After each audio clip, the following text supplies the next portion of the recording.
Dr. Sarah Chen stepped off the transport shuttle and immediately felt unwelcome. The Zephyrian Galactic Academy stretched before her like a crystal city, its towers reaching toward 3 purple suns. Everything here was designed to impress visitors, but Sarah could see the cold stares from the alien, students and faculty who watched her walk across the landing platform. She pulled her small bag closer and tried to ignore the whispers in languages she didn't understand. After 6 months of paperwork and diplomatic negotiations, Earth had finally secured a place in the cultural exchange program. Sarah was the first human to study at the galaxy's most important school. She should have felt honored, but the look she received made it clear that nobody wanted her here. A tall, blue-skinned Zephyrian approached her. His forearms moved in what Sarah had learned was a gesture of reluctant greeting. "Dr. Chen, I am Professor Veltar. I will show you around today." His voice carried the tone of someone forced to do an unpleasant job. "Thank you, Professor. I'm excited to learn about your academy," Sarah replied, trying to sound cheerful. Veltar's large black eyes blinked slowly. "Yes, well, we shall see how much a human mind can actually comprehend." He turned and began walking without waiting for her response. As they moved through the academy's halls, Sarah marveled at the architecture. The buildings seemed to grow from the ground like living things, with walls that shifted color based on the time of day. Students of dozens of different species hurried past, carrying floating data tablets and discussing complex theories in hushed tones. "The Zephyrian Academy has educated scholars for over 10,000 years, Veltar explained as they walked. "We have produced the galaxy's greatest minds in science, mathematics, and linguistics. Our graduates have solved mysteries that puzzled civilizations for centuries." Sarah nodded politely, but she could hear the unspoken message. Humans were too young and primitive to truly belong here. They passed through several departments, each more impressive than the last. In the quantum physics wing, students manipulated energy with their thoughts. The biological sciences section housed creatures from hundreds of worlds. The mathematics department used computers that calculated faster than light itself. But it was when they reached the linguistics wing that Sarah's attention truly focused. This was her field, her passion. She had spent her life studying how different languages worked, how they evolved, and how they connected cultures across space and time. "And here," Veltar said with obvious pride, "we house the galaxy's greatest linguistic mystery." They entered a large circular room with a domed ceiling that showed the stars above. In the center, on a pedestal of black stone, sat a tablet made of what looked like crystal. It was about the size of a book, but it seemed to glow with its own inner light. The surface was covered with intricate symbols that seemed to dance and shift when Sarah looked at them directly. "This is the Primarch tablet," Veltar announced. "It contains glyphs from the most ancient civilization in our galaxy." The Primarchs were the first species to achieve space travel, the first to build great cities among the stars. They vanished 3 million years ago, leaving behind only a few artifacts like this one. A small crowd of alien students and professors had gathered to watch Sarah's reaction. She could feel their eyes on her, waiting to see how the primitive human would respond to something so far beyond her understanding. "For 3,000 years, our greatest minds have tried to decode these symbols," Veltar continued. "We have used quantum computers, probability matrices, and the most advanced translation algorithms in the galaxy. Even the Altarian Council, with their mathematical genius, has failed to understand a single character." Sarah stepped closer to the tablet. The symbols seemed familiar somehow, though she was sure she had never seen anything like them before. There were curved lines that flowed into geometric shapes, dots arranged in complex patterns, and what looked like mathematical equations mixed with artistic designs. The symbols appear to shift and change depending on the viewing angle, a purple-skinned professor added. "Some scholars believe they represent multiple languages layered on top of each other. Others think they might be a form of mathematics we don't understand. Or perhaps," Veltar said with a tone that made it clear what he thought, "they are simply decorative patterns with no meaning at all. Not everything left by ancient civilizations has to be profound." Sarah ignored the dismissive comment and continued studying the tablet. Something about the way the symbols connected reminded her of patterns she had seen before, not in other languages, but in the way information flowed in complex systems. It was like looking at a river from above and seeing how all the small streams came together to form something larger. "Has anyone tried looking at them as interconnected patterns instead of individual symbols?" she asked. The room fell silent. Beltar's expression shifted from boredom to irritation. Dr. Chen, I hardly think a human would notice something that our finest scholars have missed. These glyphs have been analyzed by minds far more advanced than yours. But Sarah wasn't listening anymore. She was seeing something in the patterns that made her heart race. The symbols weren't just writing. They were a map, a story, and a mathematical equation all at the same time. The curves represented movement through space, the dots showed time intervals, and the geometric shapes were coordinates. It was like the moment when you looked at a complex puzzle and suddenly saw how all the pieces fit together. The Primarchs hadn't just created a language. They had built a multi-dimensional communication system that stored information in layers. It's not random, Sarah whispered, her excitement growing. Look at this pattern here. It repeats every seventh symbol, but with variations that correspond to the stellar position shown in this corner section.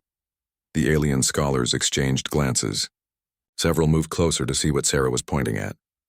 And this section, she continued, her finger tracing a line of symbols. It's telling a story about a great journey, but it's also giving navigation instructions and recording historical dates. Veltar stepped forward, his forearms crossed. Dr. Chen, you have been looking at this tablet for less than 5 minutes. Scholars have spent their entire careers studying these symbols. Sarah looked up at him, her eyes bright with discovery. That might be exactly the problem. You've been thinking like scholars instead of thinking like the people who wrote this. She turned back to the tablet, and for the first time since arriving at the academy, she felt completely confident. The patterns were becoming clearer by the second, like a foreign language she had always known but had forgotten how to speak. What if I told you, Sarah said softly, that I think I can read this? The room erupted in laughter from some of the alien students. Veltar's expression turned even more dismissive. Dr. Chen, please do not embarrass yourself further. Perhaps it would be better if we continued the tour. But Sarah was already reading the first line of symbols, her mind racing as the patterns revealed their secrets. The Primarchs had left more than just a message. They had left instructions, coordinates, and a story that would change everything the galaxy thought it knew about the past. She just had to prove it. Sarah ignored the laughter and whispers around her. She focused completely on the tablet, letting her mind work through the patterns she was beginning to understand. The symbols weren't just words. They were like a three-dimensional puzzle that told its story on multiple levels at once. The first line says, "We who traveled between stars record our final choice," Sarah announced clearly. The laughter stopped immediately. Veltar stepped closer, his black eyes narrowing. That is impossible. You cannot simply look at unknown symbols and declare their meaning. But Sarah was already moving to the next section, her confidence growing as the patterns became clearer. The second section describes a great war that lasted for 1,000 years. The Primarchs fought against something called the consuming darkness that threatened to destroy all life in the galaxy. A purple-skinned professor named Dr. Crix moved forward. Even if you are somehow guessing correctly, which I doubt, there is no way to verify what you claim to be reading. Sarah smiled and pointed to a section of symbols near the bottom of the tablet. This part gives specific stellar coordinates.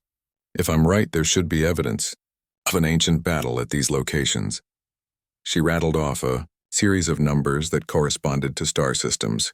In the outer rim of the galaxy, the gathered scholars looked at each other uncertainly. Dr. Crix pulled out a floating data pad and began entering the coordinates. After a few moments, her large eyes widened in surprise. These coordinates point to the Maelstrom Nebula region, she announced.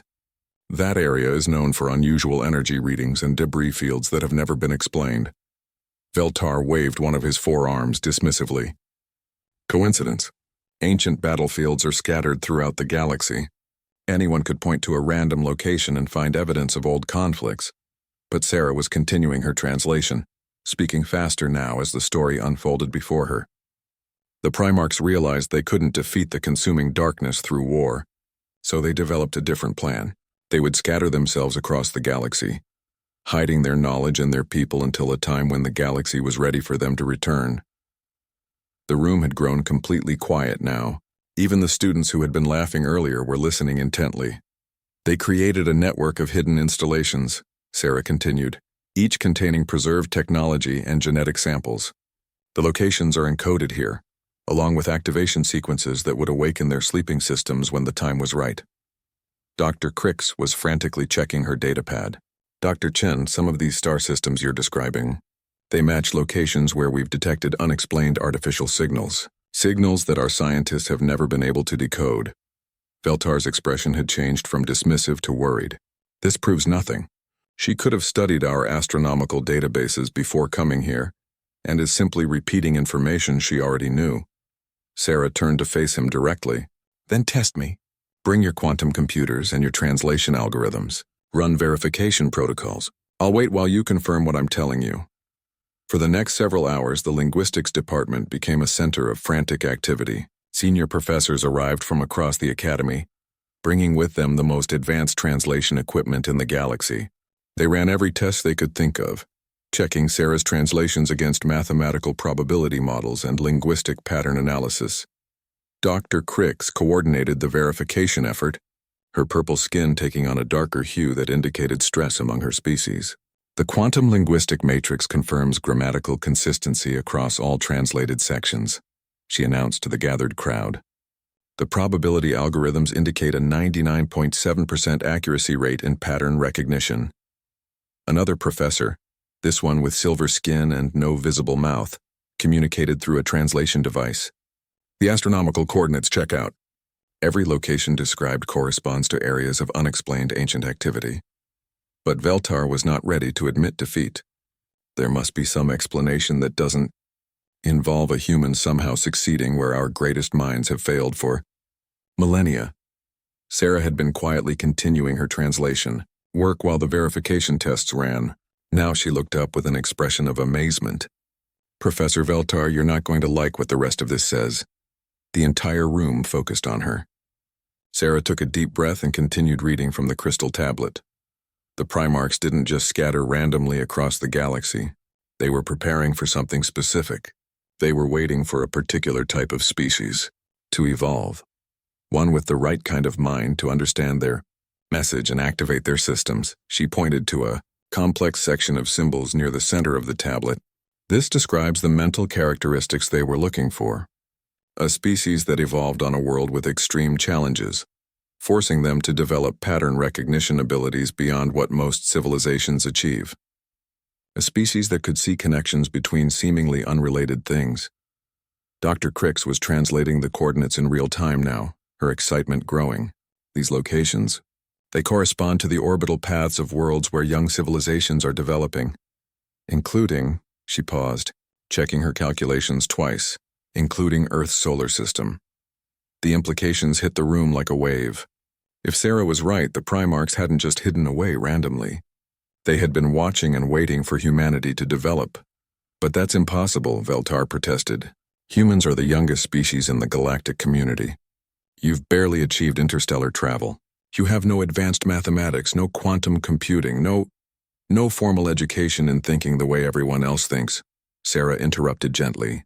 That's exactly the point. You've all become so advanced, so specialized that you think in very structured ways. The Primarchs needed someone who could still see the forest instead of just the individual trees. She gestured to the tablet, which seemed to be glowing brighter now that she had been reading from it.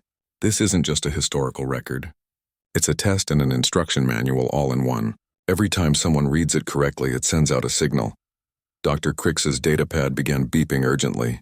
She looked at the readings and her purple skin went completely pale. Energy spikes are being detected at 17 different locations across the galaxy. All of them correspond to coordinates Dr. Chen translated from the tablet. The room erupted in excited conversations in a dozen different languages.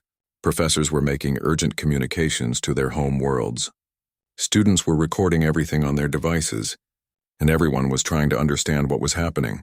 But Sarah just kept reading, her human mind easily following the multidimensional patterns that had puzzled the galaxy's greatest scholars for 3,000 years.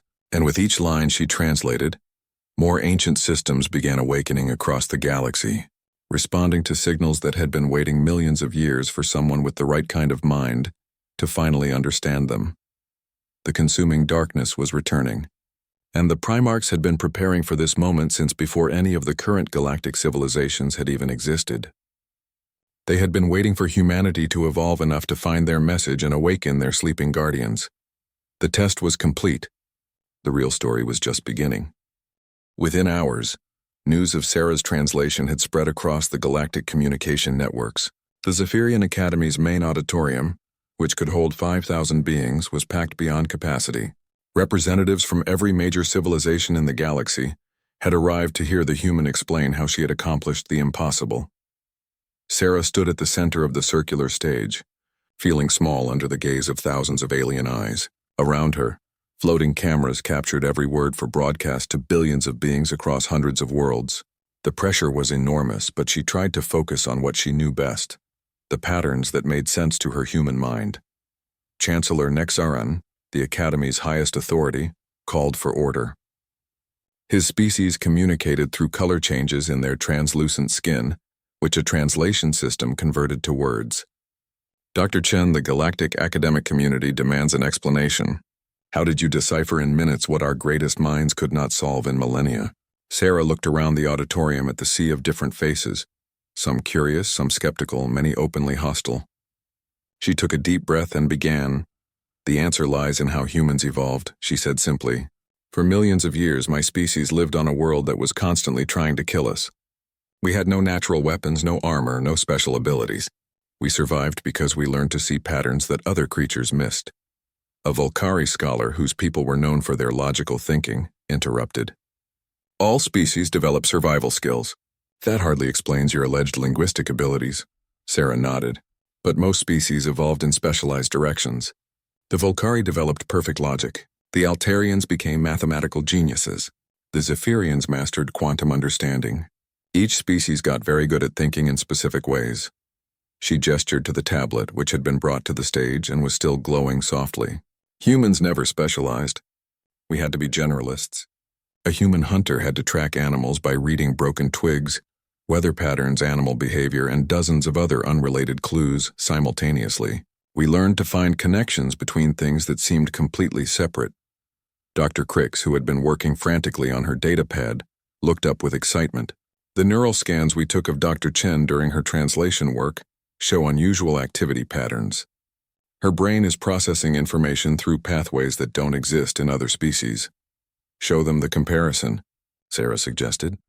Dr. Crix activated a holographic display that showed brain activity patterns. When a Volcari scholar analyzes a problem, their neural activity follows clear, logical pathways.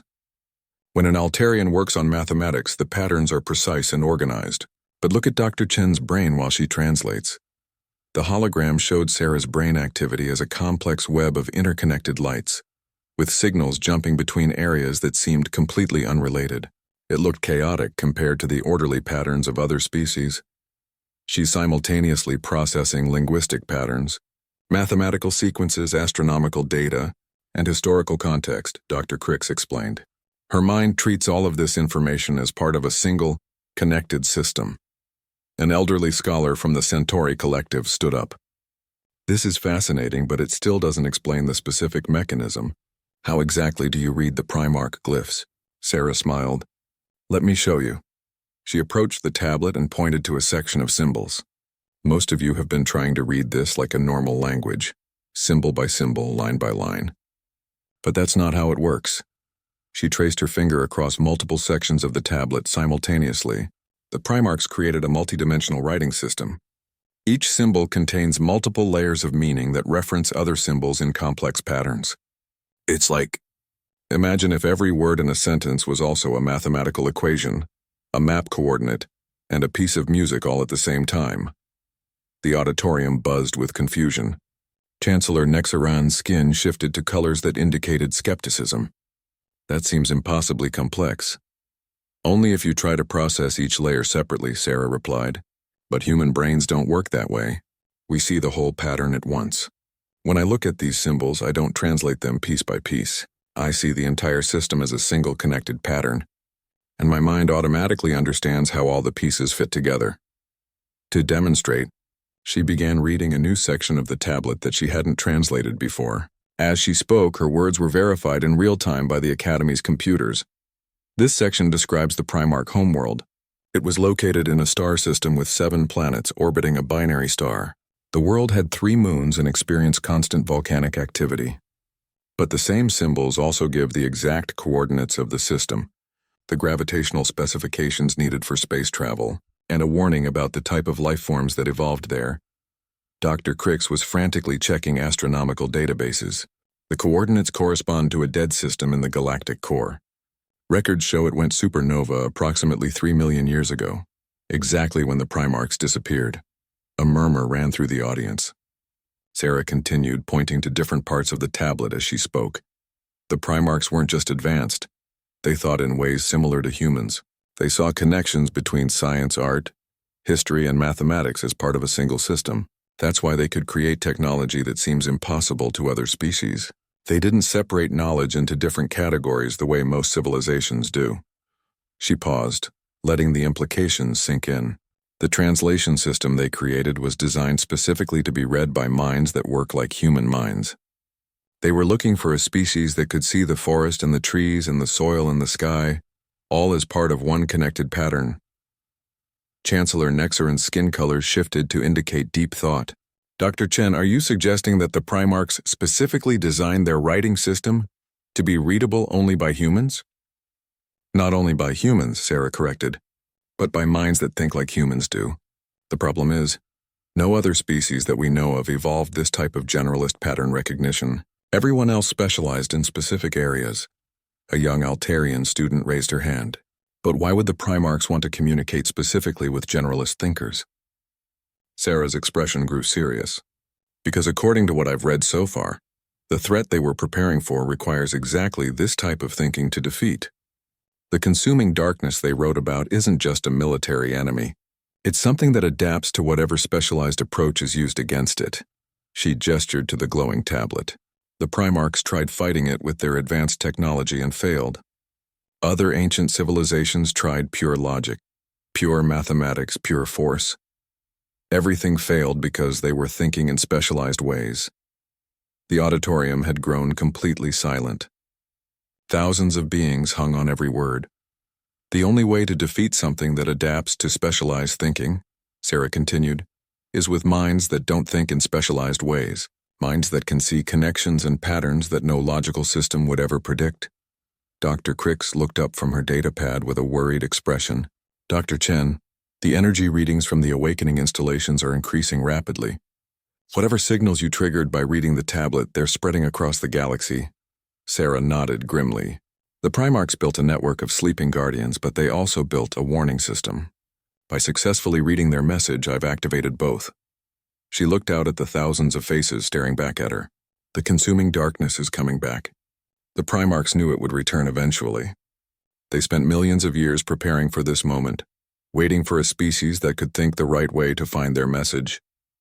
The implications were staggering. Humanity, the youngest and supposedly most primitive species in the galaxy, had been chosen as the key to an ancient defense system. Ladies and gentlemen, Sarah said quietly, I think we need to wake up the rest of the Guardians, and we need to do it fast. The next few weeks transformed Sarah from an unknown professor into the most important person in the galaxy.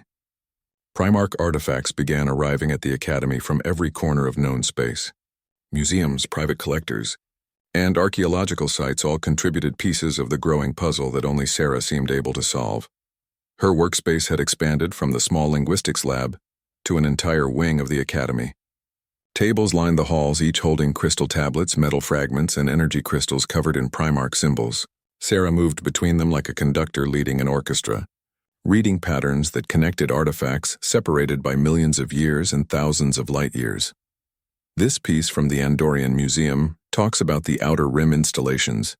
Sarah explained to Dr. Crix, who had become her primary assistant, and this fragment from the archaeological dig on Kepler Prime gives the activation codes for the defense systems. Each translation revealed more of the vast network the Primarchs had built. Hidden bases scattered throughout the galaxy, each containing advanced technology and preserved knowledge. Some installations were built inside asteroids. Others were buried deep beneath the surfaces of dead worlds. The largest were hidden in pocket dimensions, completely invisible to normal space. But Sarah's success had not made her universally popular. The revelation that humans were somehow special had created political problems throughout the galaxy. Many species resented the idea that the youngest civilization was chosen for such an important role. The Hegemony Council, which had governed galactic affairs for over 10,000 years, was particularly unhappy. They had built their power on the belief that older, more advanced civilizations naturally deserved to rule. The idea that the Primarchs had specifically chosen humans threatened the entire foundation of their authority. Sarah was working late one evening when Chancellor Nexaran arrived with a delegation of important-looking aliens. His skin colors indicated serious concern. "Dr. Chen, we need to discuss the political implications of your discoveries," he said without ceremony. Sarah looked up from a particularly complex artifact that seemed to describe something called a reality anchor. "I'm just translating. What's written here, Chancellor?" "I'm not trying to create political problems." A tall hegemony representative stepped forward. His species had evolved from predators, and their natural intimidation tactics still worked on most other races. "Dr. Chen, your translations have destabilized centuries of established galactic order. There are calls for Earth to be granted special status in the galactic community, based entirely on your alleged abilities." "Alleged?" Sarah raised an eyebrow. "The verification protocols have confirmed every translation I've made." "Verification protocols can be fooled," another representative said coldly. "There are concerns that humanity has somehow gained access to Primarch knowledge through other means and is using you to reveal it gradually." Dr. Crix, who had been quietly checking her datapad, looked up with alarm. "Chancellor, we're detecting massive energy buildups at 47 different locations. The installations Dr. Chen has identified are all showing increased activity." The hegemony representatives exchanged worried glances. One of them activated a personal communicator and began speaking in rapid, hushed tones. Sarah continued her work, but she could feel the tension building in the room. The political implications of her discoveries were becoming as important as the scientific ones. "There's something else," she said quietly. "The installations aren't just defensive systems, they're also monitoring stations. The Primarchs have been watching the galaxy's development for millions of years." She pointed to a section of symbols on the artifact she was translating. "This describes observation protocols for younger civilizations. The Primarchs have detailed records of every species' development, including predictions about how they would evolve." Chancellor Nexaran's skin shifted to colors indicating deep concern. "What kind of predictions?" Sarah hesitated, then decided the truth was more important than politics. "They predicted which species would develop logical thinking, which would become mathematical geniuses, which would master quantum mechanics. They also predicted which species would fail to develop beyond certain points." The silence in the room was heavy. Everyone understood the implications. They were looking for a species that would develop generalist thinking combined with pattern recognition abilities. Sarah continued. "According to their calculations, such a species would only evolve under very specific conditions, on a world with extreme challenges but rich resources, where survival required constant adaptation rather than specialization." Dr. Crix was frantically cross-referencing the data, the probability calculations in these symbols. They're incredibly complex. The Primarchs were running evolutionary simulations across the entire galaxy, predicting the development of civilizations millions of years before they actually occurred.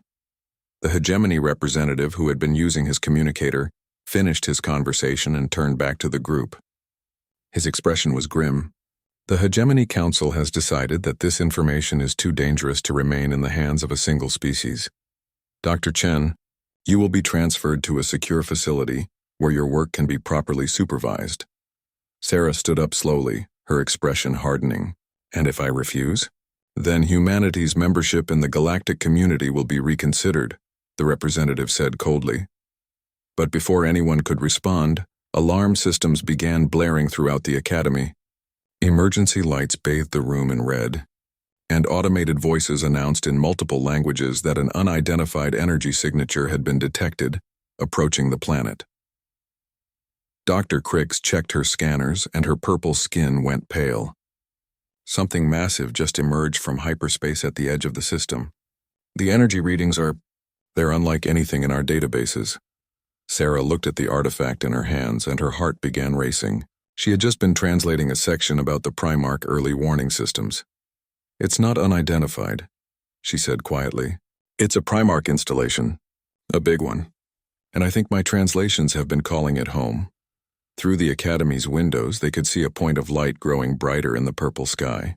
Whatever was approaching was huge, and it was heading directly for the Academy. The hegemony representatives were already backing toward the door, their political concerns suddenly seeming much less important than their survival. But Sarah stood her ground, continuing to read the symbols on the artifact. The patterns were becoming clear now, telling her about automatic response protocols and Guardian activation sequences. The network isn't just defensive, she announced to the room. It's intelligent. The installations have been watching everything that's happened here. They know about the political tensions. They know about the attempts to control the translations. The light in the sky was growing brighter, and now they could make out a shape, something vast and crystalline, like a city-sized version of the tablet Sarah had been translating. And I think, Sarah added with a mixture of excitement and fear, they're coming to make sure I can continue my work without interference. The Primarchs had built more than a network of hidden installations. They had built a system that could protect itself and its chosen translator. The politics of the current galactic civilization were about to become much more complicated. The installation in the sky began, broadcasting a signal that every ship and communication system in the area detected simultaneously, but it wasn't transmitted in any known language. It was transmitted in Primarch glyphs, and there was only one person in the galaxy who could read it. Sarah smiled as she began translating the message. The Primarchs were finally ready to come home. The massive crystalline structure settled into orbit around the Academy's world like a second moon. Its surface pulsed with patterns of light that Sarah recognized as Primarch symbols. But they were moving too fast and in too many dimensions for her to read while looking up at the sky. The Academy had become the center of galactic attention. Fleets from every major civilization surrounded the planet, but none dared approach the Primarch installation.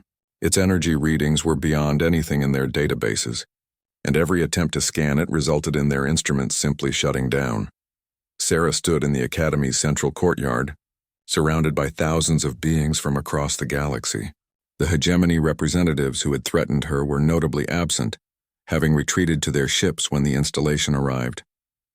Politicians, scientists, military leaders, and reporters all waited to see what would happen next. "The signals are getting stronger," Dr. Crix announced, checking her constantly beeping scanners. "Energy buildups are being detected at installations across the galaxy. Something big is about to happen." Sarah had been translating continuously for the past day, working through artifacts that were resonating with new energy. The patterns were becoming clearer, telling a story that was both ancient history and immediate prophecy. "The awakening protocol isn't just about activating the installations," she explained to the gathered crowd. "It's about awakening the Primarchs themselves. They didn't die out. They went into a form of suspended animation, waiting for the right moment to return." Chancellor Nexeron, whose skin colors had been shifting rapidly between confusion and amazement, stepped forward. "Dr. Chen, are you saying that living Primarchs are about to emerge from these installations?" Before Sarah could answer, the installation in orbit began descending toward the planet. The massive structure moved silently through the atmosphere, its crystalline surface glowing brighter as it approached. The crowd stepped back instinctively, but Sarah remained where she was, still translating the patterns that were flowing across the artifact in her hands. "The first one is coming," she announced calmly. "The protocols indicate that a Primarch Guardian will emerge to verify the translation accuracy and confirm the activation sequence." The installation touched down in the courtyard with impossible gentleness for something so massive. Its surface was smooth as glass but covered in moving symbols that hurt to look at directly. A section of the crystal began to shift and flow like liquid, creating an opening. Light poured out of the opening, not harsh, but somehow more real than the light from the 3 suns overhead. And in that light, a figure began to emerge. The Primarch was tall and slender, with skin that seemed to be made of living starlight. Its features were elegant and alien, but somehow familiar. When it moved, reality itself seemed to ripple around it, as if the universe was adjusting to accommodate its presence. The massive crowd fell completely silent. Even the normally confident alien leaders looked small and primitive in the presence of something so obviously ancient and powerful. The Primarch looked around the gathered beings with eyes that held the depth of eternity. When its gaze fell on Sarah, it spoke in a voice that resonated not through the air but directly in the minds of everyone present. "We greet the one who awakened us," the Primarch said, its words somehow perfectly understood by every species present, despite being spoken in no known language. "We have been waiting for your kind to evolve, Sarah Chen of Earth." Sarah felt the weight of history in that moment, but she managed to find her voice. "The translations, are they correct? Is humanity really meant to inherit your knowledge?" The Primarch smiled, an expression both alien and warmly familiar. "Your species has achieved what we hoped for, but we're not certain would occur. You have developed the cognitive patterns necessary to understand our multidimensional communication systems while retaining the flexibility to adapt to new challenges." It gestured to the crowd of alien beings. "Each of these civilizations represents a successful evolutionary path, but also a limitation. They excelled in specific areas but lost the ability to see beyond their specializations. Humanity alone developed true generalist thinking." Dr. Crix, her purple skin trembling with excitement, stepped forward. Why was this important? What threat required this specific type of thinking to defeat? The Primarch's expression grew serious. "The consuming darkness we spoke of in our records is not a conventional enemy. It is a force that adapts to whatever approach is used against it. Logical species find their logic turned against them. Mathematical civilizations watch their equations become weapons. Military forces discover their strength is useless." Sarah felt a chill of understanding. It learns from each civilization it encounters and becomes immune to their way of thinking.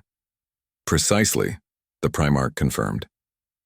"We fought it for 1,000 years and it adapted to every strategy we devised. We realized that defeating it would require a type of thinking that was inherently unpredictable. Minds that could constantly shift approaches and see connections that no logical system could anticipate." The installation began to pulse with brighter light, and similar pulses could be seen in the sky as other installations across the galaxy activated. "The network we built has been monitoring the galaxy's development for 3 million years, the Primarch continued. "We watched civilizations rise and fall, always hoping that one would develop the cognitive flexibility we needed. Only humanity achieved the right combination of pattern recognition, adaptability, and generalist thinking. A hegemony warship in orbit suddenly broadcast an emergency signal. Its captain's voice, filled with panic, reached the crowd through the translation systems. Unknown contact detected at the galactic rim. Massive energy signature approaching. Configuration unlike any known technology. All defensive systems are failing to achieve target lock." The Primarch looked up at the sky with an expression of ancient sadness. "It has sensed our awakening. The consuming darkness returns, drawn by the energy signatures of our installations. The final battle begins now." Sarah felt the weight of destiny settling on her shoulders. "What do you need from us?" "Not just from you," the Primarch replied, looking at the gathered crowd. "From all of you. The network we built can only be operated by minds working in harmony.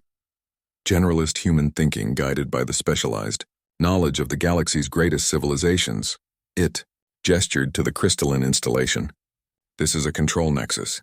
It requires human cognitive patterns to operate, but it needs the mathematical precision of the Altarians, the logical frameworks of the Volcari, the quantum understanding of the Zephyrians, and the unique capabilities of every species present." Chancellor Nexaran's skin shifted to colors indicating determination. "You're asking us to work together in ways we never have before. I am asking you to become something greater than the sum of your parts," the Primarch said. "Humanity will provide the adaptive thinking necessary to operate our systems, but every other species must contribute their strengths to the unified defense." Sarah looked around at the thousands of faces watching her, beings who had dismissed humans as primitive just weeks ago, now being asked to follow human leadership in the greatest battle the galaxy had ever faced. The consuming darkness was coming, and only the unlikely combination of human pattern recognition and alien expertise could stop it. The Primarchs had spent 3 million years preparing for this moment. Sarah Chen, the linguistics professor who had been reluctantly accepted at the academy, was about to become the coordinator of the galaxy's defense. "Then let's get to work," she said simply. "We have a galaxy to save. The real test was just beginning."